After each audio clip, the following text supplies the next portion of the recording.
Hey guys, welcome back to Adlib Talk, and this is my review for Spider-Man No Way Home. It is the sequel to Spider-Man Homecoming and Spider-Man Far From Home, and is the 27th movie which has been released by Marvel as part of the Marvel Cinematic Universe. Directed by John Watts and written by Chris McKenna and Eric Sommers, it stars Tom Holland as Peter Parker and Spider-Man alongside Zendaya, Benedict Cumberbatch, Jacob Batalon and Jon Favreau. But before we start with this review, as always, don't forget to leave a like on this video if you enjoyed, and please do consider subscribing, as those are the two main ways you can help support my channel right here at Adlib Talk. Cheers, and let's get right into that review.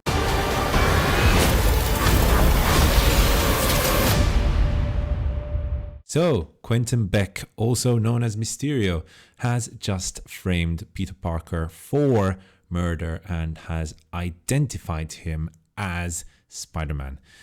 After he and his family and friends are interviewed by the Department of Damage Control, lawyer Matt Murdock saves them.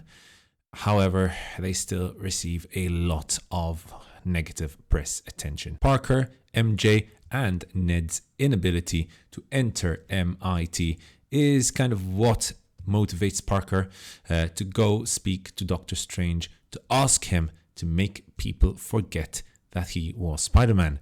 Unfortunately, Peter keeps on asking for changes in the spell to ensure that his friends and family would still remember him. And this kind of corrupts the spell, but Strange manages to somehow limit the damage.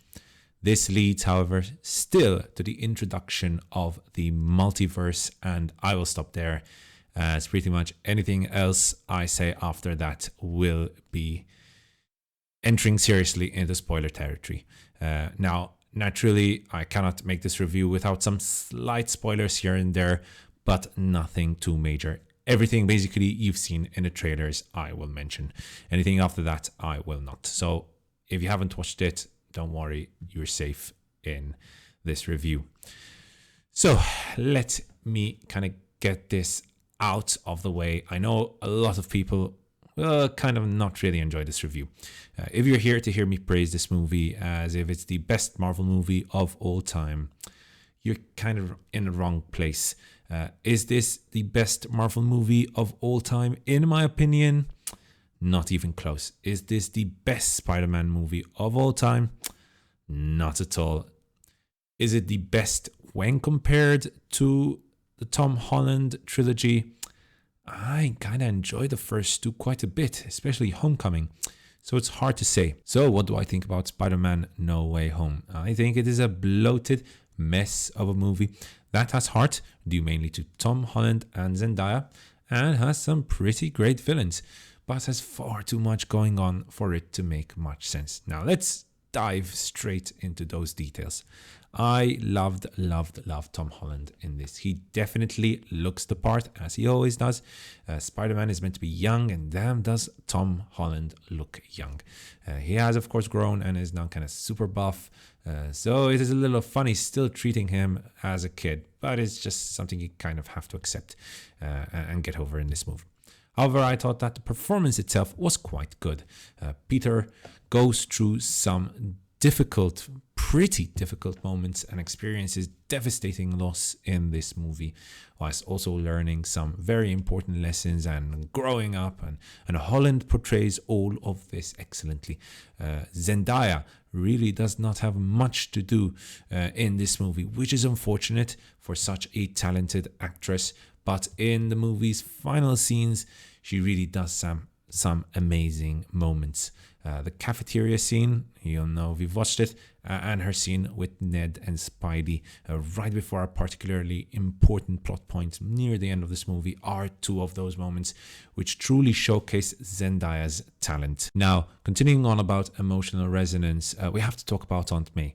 The change to her character when compared to the Sam Raimi version of the movie, I mean, let's kind of forget the Andrew Garfield movies ever existed, has never really made much sense to me. All I have to do is go on YouTube and look up Aunt May's inspirational speech in Spider-Man 2. It'll have you in tears. Then compare that scene to the one we get in No Way Home. It's night and day. It's night and day, and no comparison there. Now, the corruption of Doctor Strange's spell leads to the opening of the multiverse, as we mentioned at the start of this review, which allows 5 supervillains from alternate realities to enter Parker's universe. These villains that return include Electro, with Jamie Foxx kind of not really impressing here. All he does is pass smart-ass comments all the time. We have the Green Goblin with Willem Dafoe, probably, if not the best, after Alfred Molina. He is the best performance in this movie, having so much fun with the role. There's Otto Octavius with Alfred Molina, as I mentioned, once more bringing a lot of heart and soul into the role.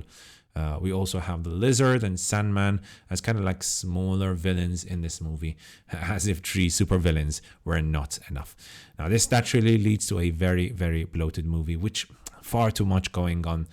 But the 2 supervillains, I'll be honest, would have been more than enough. So if we had just kind of like Otto Octavius and the Green Goblin, yeah, that would have been enough. But obviously, if you want to include Jamie Foxx, yeah, we can have 3 as well. But 5 is far too many. To the movie's credit, however, they do manage to give quite a bit of attention to the main 2, so basically to Doc Ock and the Green Goblin. And there are some interesting developments that take place with these villains. Seeing Molina and Dafoe weave their magic with their fascinating characters was great, and probably one of the main highlights of this movie. Dafoe especially seems to be having, as I said, a lot of fun in this role. And Molina, as always, so lovable in this role, even though he is a villain. But this is all stuff we've seen before. All the good stuff we've seen already. So why not just go back and watch the Sam Raimi first 2 movies instead? Moving on to the special effects and the action, I really was not impressed at all here. There is no creativity, or maybe it's just all been done and I'm expecting the impossible.